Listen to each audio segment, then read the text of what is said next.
Praktik upeti hingga jual beli jabatan di lingkaran pejabat negara bukan hal baru. Dari pejabat pusat hingga ke daerah. Bahkan telah perilaku koruptif ini menjadi semakin kokoh dengan adanya politik dinasti yang hanya ingin memperkaya diri si pejabat dan keluarganya sendiri.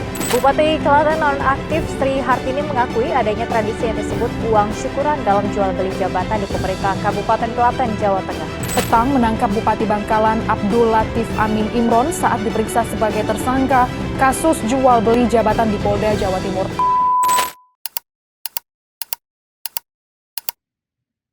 Maraknya jual beli jabatan masih menjadi persoalan serius dalam aparatur sipil negara, termasuk di lingkungan pemasyarakatan. Fenomena ini bukan hanya akibat niat buruk, tetapi juga karena pola karir yang selama ini belum tersusun dengan jelas dan sistematis. Minimnya transparansi dalam proses rekrutmen dan promosi jabatan juga menjadi akar masalah. Untuk menanggulangi hal ini, Bagian Sumber Daya Manusia Direktorat Jenderal Pemasyarakatan di bawah Kementerian Imigrasi dan Pemasyarakatan membuat perubahan berupa penerapan tata kelola pemerintahan dan pola karir yang mendukung transparansi melalui proyek perubahan yang digagas oleh Ardian Nova Kristiawan melalui pelatihan kepemimpinan nasional 2. Proyek perubahan tersebut mendapat dukungan luas dari berbagai pihak dalam mendorong budaya kinerja yang transparan dan profesional. Yang paling penting, hasil dari proyek perubahan ini diresmikan melalui keputusan Direktur Jenderal Pemasyarakatan sebagai kebijakan utama dalam membentuk pola karir bagi pegawai yang transparan. Kedepannya, keputusan ini menjadi landasan bagi terbitnya keputusan Menteri Imigrasi dan Pemasyarakatan melalui persetujuan Letter of Acceptance dari Direktorat Sistem dan Strategi Penyelenggaraan Pemasyarakatan yang akan diterapkan di seluruh satuan kerja pemasyarakatan di Indonesia. Dengan pola karir yang jelas dan transparan, petugas pemasyarakatan akan semakin kompeten, mendorong tata kelola dan sistem pemasyarakatan yang baik, dan memperkuat kepercayaan publik secara akuntabel. Assalamualaikum warahmatullahi wabarakatuh.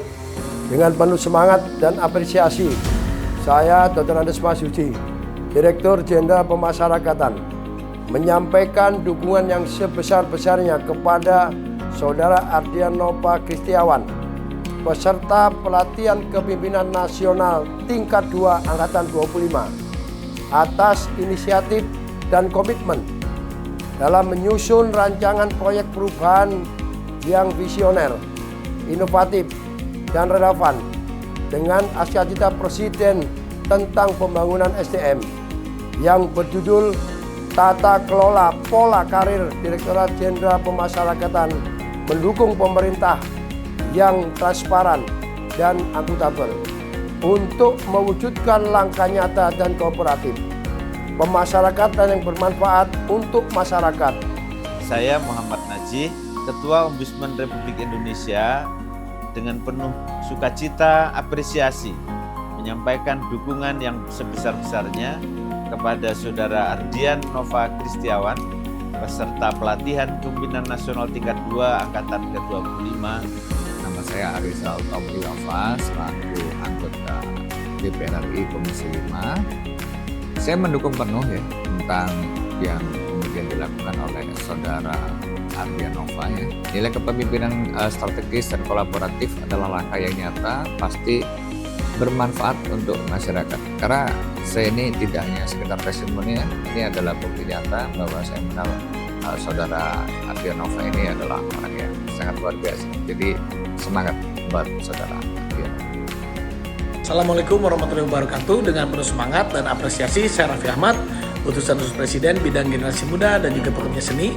Saya menyampaikan dukungan yang sebesar-besarnya kepada Saudara Ardian Nova Kristiawan, peserta pelatihan kepemimpinan nasional tingkat 2 Angkatan 25, atas inisiatif dan komitmennya dalam menyusun rancangan proyek perubahan yang visioner, inovatif, dan relevan dengan cita Pak Presiden tentang pembangunan SDM untuk mewujudkan implementasi nilai-nilai pemimpinan yang strategis, kolaboratif, dan juga langkah nyata. Terima kasih, sukses selalu. Wassalamualaikum warahmatullahi wabarakatuh.